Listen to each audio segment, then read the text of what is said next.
Hello everybody and welcome back to the coverage desk here at the Sales 3.0 conference in beautiful Philadelphia. My name's David Keane, the co-founder and CEO of Bigtincan, and I'm very, very pleased to be joined by the man himself, Scott Santucci, the founder of the Sales Enablement Society. Welcome to the show, Scott. Oh, thank you so much. Great to have you here. So can you believe it? I can't believe it. It's fantastic. It's amazing, isn't it, what's happened with the Sales Enablement Society? Yeah, it's still Pinch yourself. It's still tough to digest. But it works. People are getting real value out of it. Yes, I think what's interesting about this, and it's something that I think we all should we should all pay attention to. Sales is about people, right? And it's about humans. And when we go into our companies, we get spreadsheeted, and how many best practices out there are about like steps that come from management consultants. And I'm a recovering management consultant, so I'm part of the problem. God, I feel like I got that off my chest, yeah, well right? done, It's like out. AA, It's like out there AA, now. right? It's out there, everyone knows, Sam. Right, the first step is admitting you have a problem. But all of these process steps based on, quote unquote best practices that are really coming from books from 20, 23, 25, 30-year-olds flipping through books. And we're in an era where things are moving super, super, super fast. So what we tried to do when we started out the society was just get people together and just talk. And just have open-ended conversations, And it's pretty interesting once you start and paying attention when people are disagreeing. That's when you need to calm down and just listen. And you get real learnings from that, don't you? Bingo. Yeah, that's where the big innovation happens. My favorite meeting, so we started, I think you guys talked earlier this morning, and for everybody's benefit, I stayed up and I thought I was going to check on this because this is the first time we've ever been doing this, and I was in my room checking out you guys. And I almost didn't want to come down. The only reason I came down was because they had bacon down here. Well, bacon does it all. I mean, exactly. Enough said. Right, so if we had bacon here... Well, that'd be the end of it all. but there's this human experience about engagement. Oh, isn't that true? And where we're connected as people is context, right? Facial expressions, our stories, and things like that. And those don't come through in the digital era because we have words and they're easy to misunderstand. So we started out just... let's have conversations about it. And we had a meeting, so our first meeting, I sent out a blog post, and it was more or less, you can go look out online, it's more or less a plea for friends. It's kind of pathetic, actually, if you go check it out. But luckily, we had 16 people show up, and our first meeting was, should we have other meetings? So it's like metaphysical, right?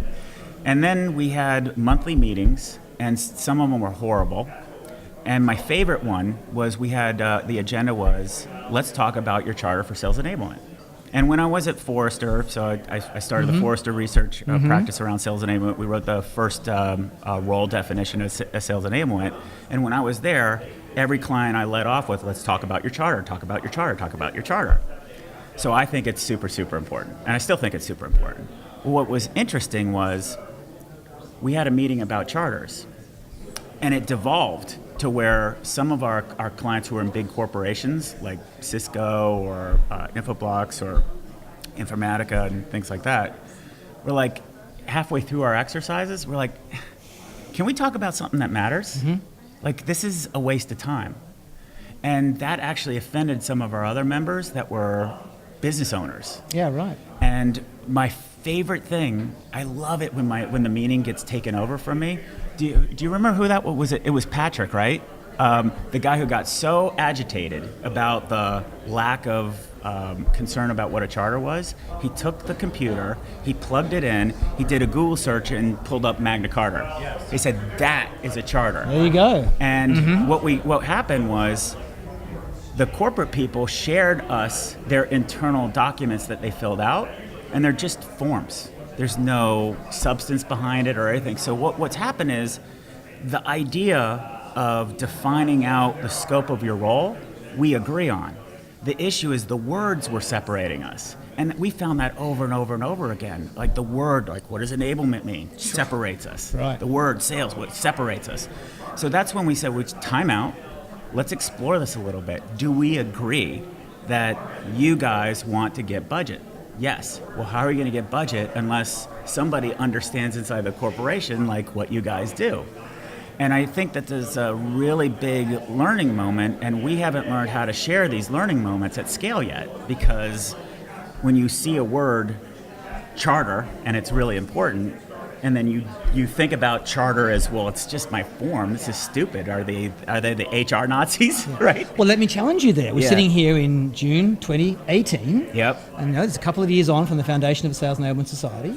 Have we achieved some of those goals? Are we now in a position whereby sales enablement practitioners are finding budget? Are they getting engagement from the C-suite? What's going on? Yeah, so that's I think there's a lot of ways to look at it, right? So when you look at an overall market, and the way I look at the Sales Enablement Society now is like a perpetual focus group, on and on and on, like a live feed of like a market actually working, operating. The way that I would say it is, I want to say this the right way because I don't want to offend anybody, Sure. But we have a cluster of people who report to CEOs. And that cluster of people who report to CEOs tell me they don't like the discussion that most other people are having. So they're sort of backing out. And we can't, I'm like, guys, you're our leaders. But the people who are new to sales enablement that want to know, how do I do a tactic? They're almost desperate to find out, aren't they? There's so much value for them. Right. So, but I think what's challenging is we have, a huge amount of influx around.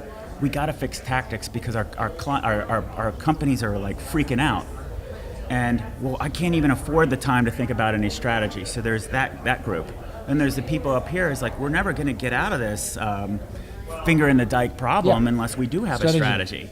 So there's this gap in between.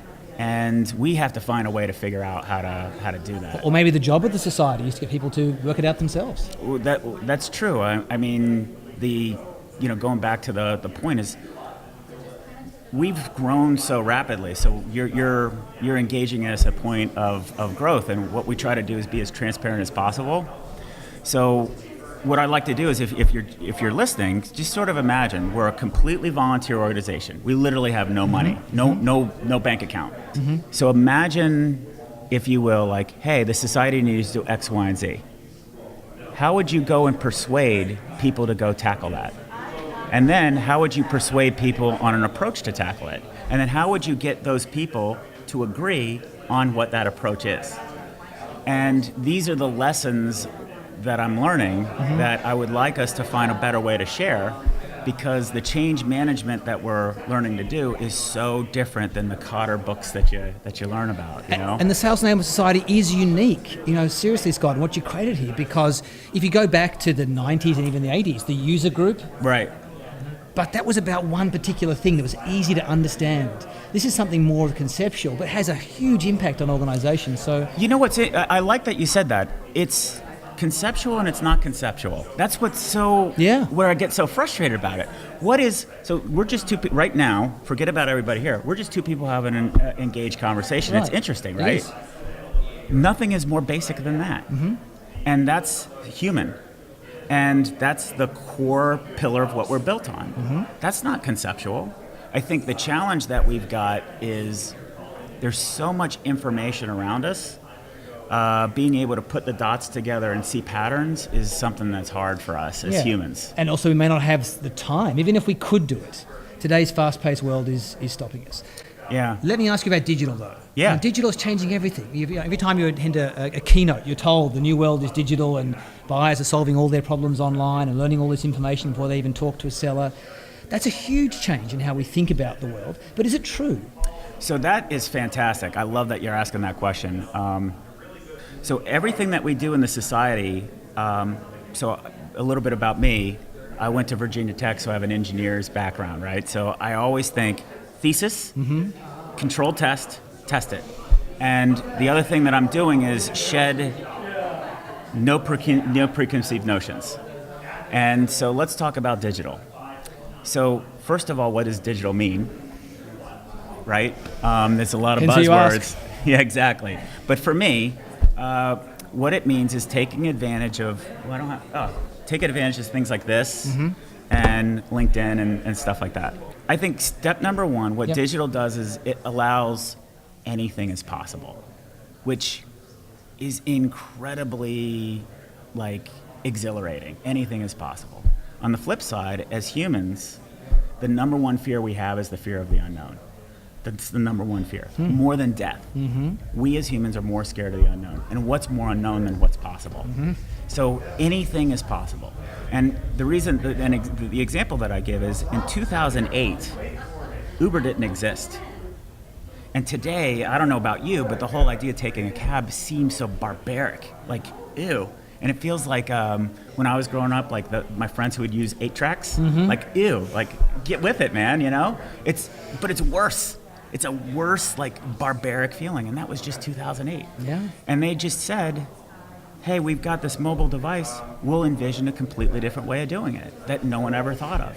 And we have all those opportunities. So I think part of what digital is, it means think that anything is possible, and all of us are really rigid in our thinking because we've grown up a certain way. Big challenge. Yeah.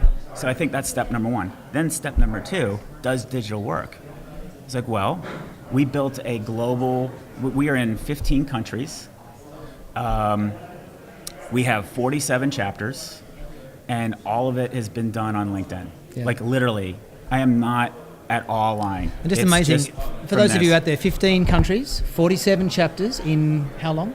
So we officially started on November 16th, 2016. How amazing is that? That just shows you the power of digital. So the answer to your question is, does it work? Well, yes. It does. Then there's the caveats. The caveats are, it works if you're authentic. If you do the promotion, it is a negative backlash. Right. Number two, it works if you engage people in it. So, for example, one of the things that I learned, and this was most of the things that I've learned about LinkedIn, all were mistakes. So the first thing that I learned was when our local chapter was growing, and this is before we had any idea, managing it. So managing all this stuff is super hard, guys. And I have to try to do it on this thing, or I can't. Yeah, right. So going back to a local chapter, I try to get all of the attendees in a LinkedIn group. And then I learned that if everybody joins, like you're a company, like put Sales Enablement Society in, it's way easier. So I asked people to do that. Well, what happened is it had a gigantic viral effect. And I had, so Kurt Shaver is somebody that I follow. I was like, wow, he's a LinkedIn expert. He came to me at one of our conferences, like, what you did, what was your strategy behind it? That was genius. I said, what are you talking about? I don't even know what you're talking about. It was just a goal to try to manage it. And here's another example. And then what I learned there is people want to be a part of something. And if you see some momentum that's got a good identity, that works, right? So, but you have to be super, super consistent. The second thing that I learned was I had a friend who was a sales manager, and I saw on LinkedIn that the San Francisco chapter was going to have a meeting on sales manager enablement. So I said, I'd like to hear that, because Lindsay is my friend, and she's a pretty outspoken sales manager. I'd love to get her take on it and the point of view of a sales manager. So I sent a note because of so many people I needed to connect to. I just put it in the status bar, and it just was like, "Hey, Lindsay, here's the topic, blah blah blah blah." Well, that one little note, an invite, instead of doing email, I did it on social. That had 20,000 views. Amazing. And it brought 10 people who never heard of the society to that local event. And it's people want to be part of conversations. Sure. And I think the challenge, though, is it only works if people engage back. And I think what we're finding... Is that about value? I mean, why would they engage back? You have to give them some special value they can't get anywhere else. Is it uniqueness? What drives that? I think that... well, you've been a salesperson, right? Oh, yeah. We get curious. Like, we're like, ooh, and we just want to have conversations. It's shiny new things are always nice. Yeah, but that we can talk about. So if you see a thing out there, and you will feel very uncomfortable posting it because it seems weird to put out there, but you wouldn't avoid putting it out there at a table at dinner saying, hey, who saw X, Y, and Z? I thought it was pretty cool. Mm-hmm. And then at the dinner table, it's like, I saw that. That was awesome. Mm-hmm. And then you start talking about it. Well, that's how it works on digital. But you have to be way uncomfortable, and then you got to learn how to frame it right. So I think the value for some people is just to have somebody to engage with. Right. And digital allows us to do that globally. So I've had some really fascinating conversations with people in, like Singapore. But what is special, certainly what I believe about the Sales Enablement Society, what you built, Scott, was that you've combined that digital reach with the human element, with the meetings and the way teams get together physically. I think that's been huge. Was that part of the original vision, to combine those two things together? Yeah, so the sequence of events of the vision were half of it was personal and half of it was business. So when I was in, when you're in a role like at Forrester or Serious Decisions or anything like that, you get tons of input, tons. And you also have to defend your work, because there's always people in corporations that are the know-it-all that says, I'm going to stump the analyst. So, for example, in 2008, it's technically not my work, right? Forrester published a definition of sales enablement, and it's got a lot of components. By the way, 2008, that's early. Yeah. That's leading. Thank you. That's visionary. And the way that we built it was we got a room full of, we got 12 CMOs from blue chip companies and 12 VPs of sales of blue chip companies who put a draft out there, and for a day, all we did was debate the draft. Brilliant. and imagine. And the conflict was fascinating. But that's how we arrived at our definition. And what's interesting is, that's too long, or that's too complicated, that's too theoretical, like you hear all of it, and you get to a point where you have to defend it. You feel like you have to defend it. Well, when you do that, though, you can kind of drift to become a little arrogant, because you're like, I'm right. You get convinced in your righteousness. When I went to a management consulting company, this is the approach. And there's not a lot of deviation. And I'm just an intellectually curious person, so I wanted to have more discussions. But then also, too, is when you're in that role, people don't treat you as a person, right? Oh, you must have the answer. And I wanted to create a place where we could just have conversations, share ideas, and it just create the space to ask what works, not best practices, because they're frankly a bunch of bullshit. What works? So that was the design. And another design point was, I really strongly recommend reading Chaos Imperative. So it's a book by Ori Brofman, and it's an idea of how do you formulaically open boundaries. And so those were the nuggets of how we designed it.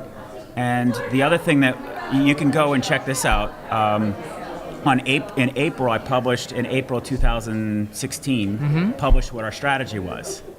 And we set out a strategy. Keep in mind, we had 3 chapters at the time and maybe 500 members. And we set out a strategy to, have 20 chapters.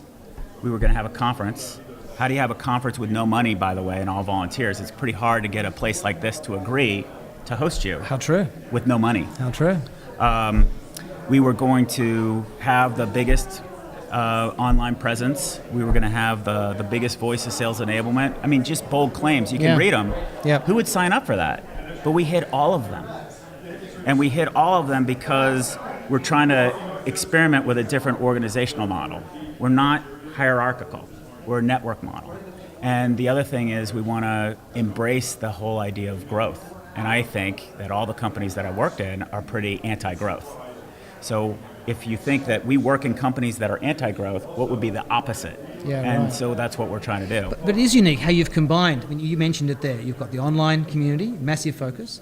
You've got the chapter meetings, and you have the conference. Yeah. I don't know of any other organisation that does it in that way, combining the physical with the virtual. And it seems that was I would love to say that was a master plan. It seems like it. Thank you, but it wasn't.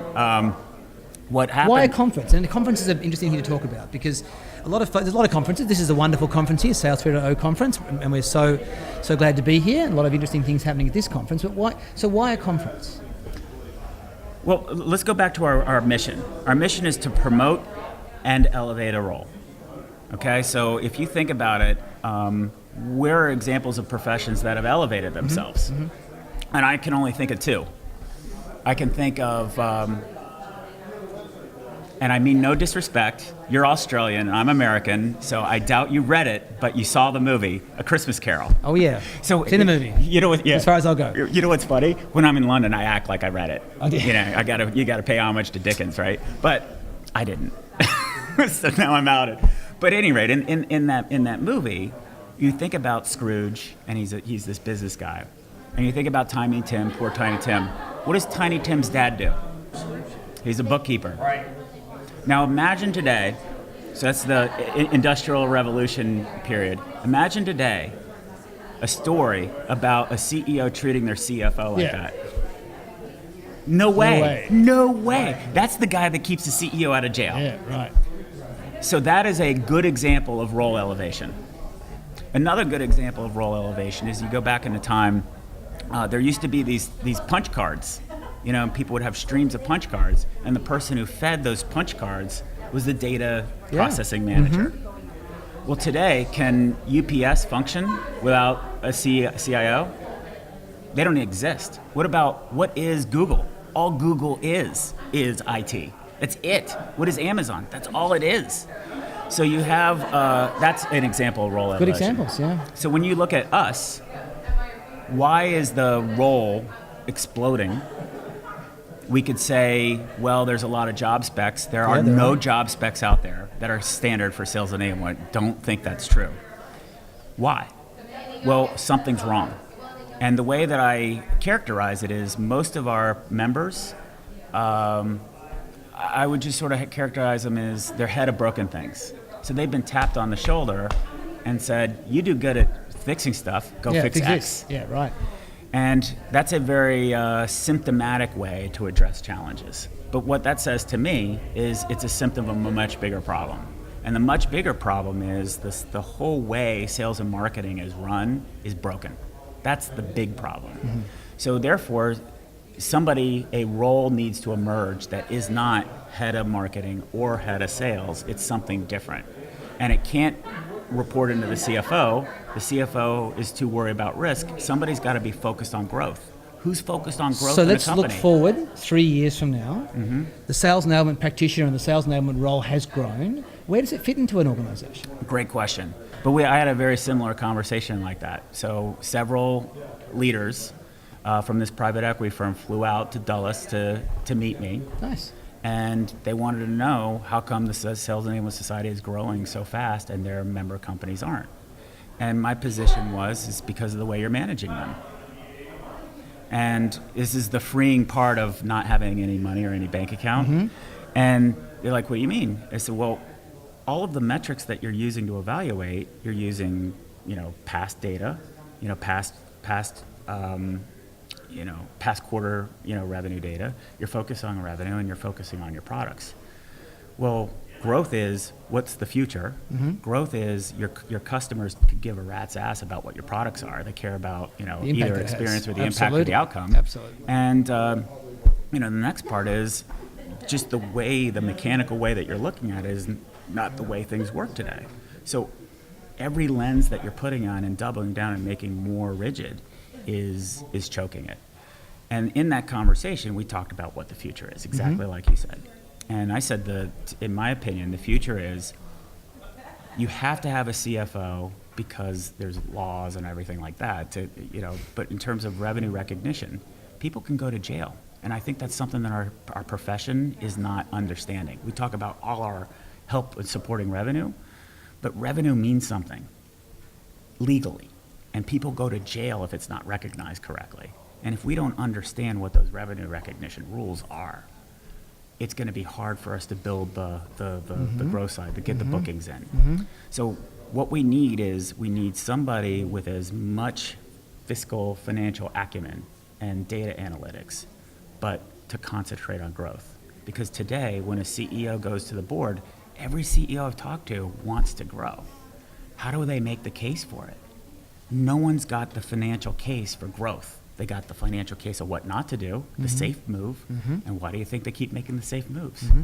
They don't have the case for growth. So in my opinion, what I see, 3 years now, 5 years now, we're gonna see the sales operations nucleus, the sales enablement nucleus, These things are going to blend together, and it's going to be a sales productivity role.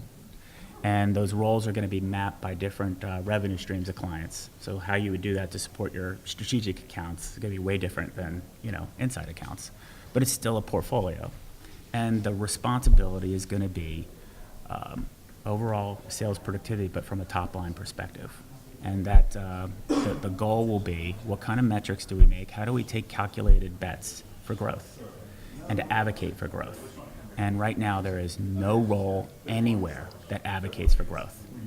And you're going to find that's shocking, but I'm going to ask you, challenge you. Go inside any company and find somebody who's actually accountable, he's got the responsibility, and the apparatus to focus on growth. And maybe you're not going to find one. No, I think it's absolutely right. And certainly it varies or changes the dynamic there based on the size of the company. Yes. Now, what are you seeing there? Is the size of the company important, how they think about it? That's a fantastic question. So there's like these curves, right? So there's a curve of people who've gotten in on sales enablement that are looking to manage the reps. Mm-hmm. Yes.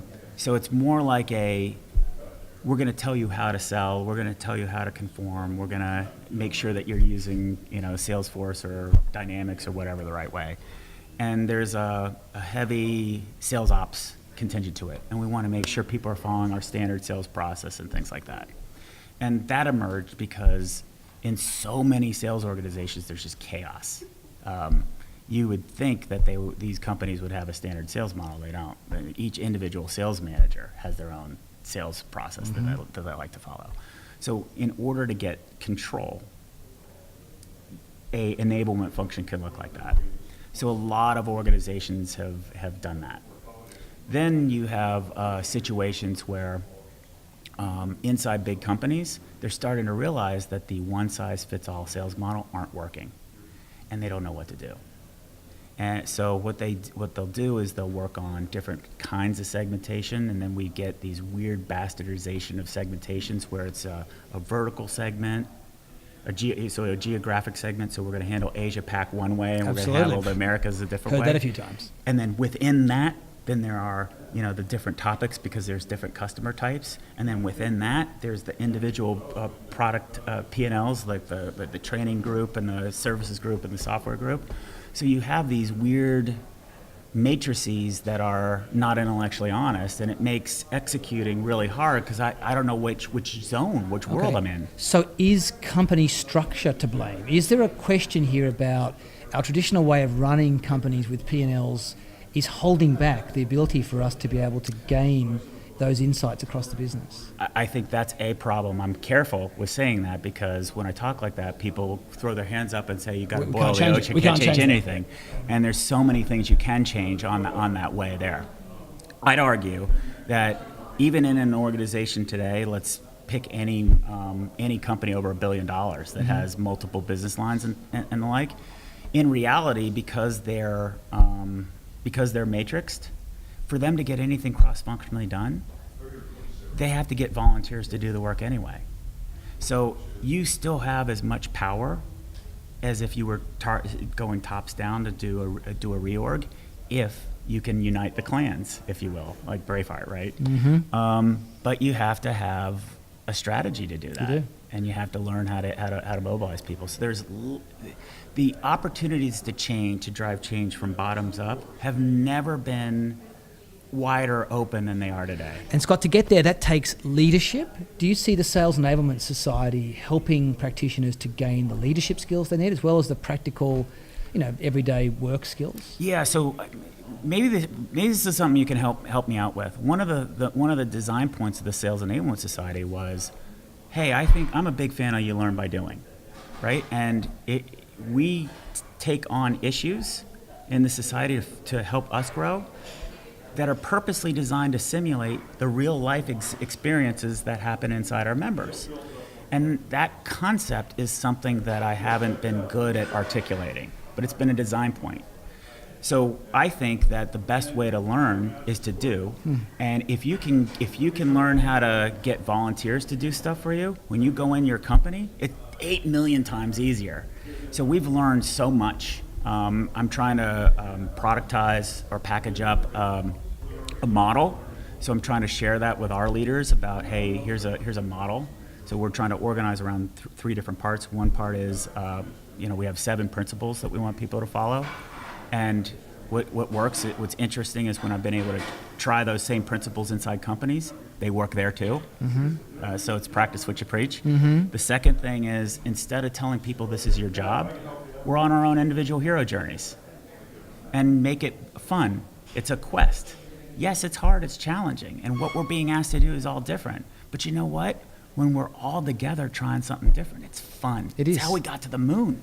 I think that's the key to the whole digital, making it work, getting folks engaged. But the problem is, if you're in the audience part, you don't know how to engage, right? So go back to the whole thing about me being scared, pardon my French, shitless, actually posting out that first LinkedIn part. Yeah. I know what it feels like. We have to really make a concerted effort to make that anxiety come way down. And if we do that, we'll get more engagement. And I think also there needs to be rules. Like we have to make, the other thing that I want to make sure is I want to make sure that the society is the most aggressively positive social place on the planet. We have many places to go to get negative outlets. So if you want to come and complain, the society is not the place that I don't want you here. Yeah. I want the people who are like, hey, I have this problem. I'd like to engage people to figure it out. Let's figure it out. So we need to be able to protect that because that's going to help with the engagement too. Positive engagement, that doesn't mean kumbaya, we have to agree everything. It just means be respectful and understand where you're coming from. And if you have a different perspective, probably more than not, you're trying to solve a different problem than I am. Much more so. And maybe recognize that rather than you've got it wrong. Right. It's not right or wrong. It's, hey, you know what? Tell me more about your experience. Oh, well, I sold media. It's like, well, I'm selling software. Yeah. Maybe there's something different there. Let's understand what the difference is. Which could be a great benefit for all. Exactly. And that's, I think, one of the things you've done too really well, Scott, in the society is it's that unique culture that probably comes from the original meeting back that long time ago, getting people together to think about this in a new way. And maybe it's that core approach that's been pure as the Sales Enablement Society has grown. Well, I think so first of all, I'd like you to say we, because the society is all of us. Of course. You're a member, right? Sure, we are. Absolutely. I'm personally. Absolutely. I love it. So it's we. Yeah. It's not me. It's us. And that's what a society is. A society watches out for each other. A society challenges itself. A society says, we're going to go this way, not we're going to be huddled down here. And that is something that we need a lot of help on because we've grown so rapidly. We have people in leadership positions that are, sort of scared to do different things, which is understandable. Sure. And we don't have that infrastructure behind it. So what I'm doing right now is I've noticed that our community needs a dose of, big doses of engagement. So I'm working on a relationship with AAISP. And I'm challenging them to challenge us, to tell us, what they really think of sales enablement from an inside sales perspective. Great. But we're going to get to challenge them and say, what the heck do you mean by inside sales? Yeah. What is it really? Right. And that's a dialogue. Yeah, that's the point. And if we have a dialogue, guess what's going to happen? Only amazing things are going to emerge. Engagement, everyone gets involved. Exactly.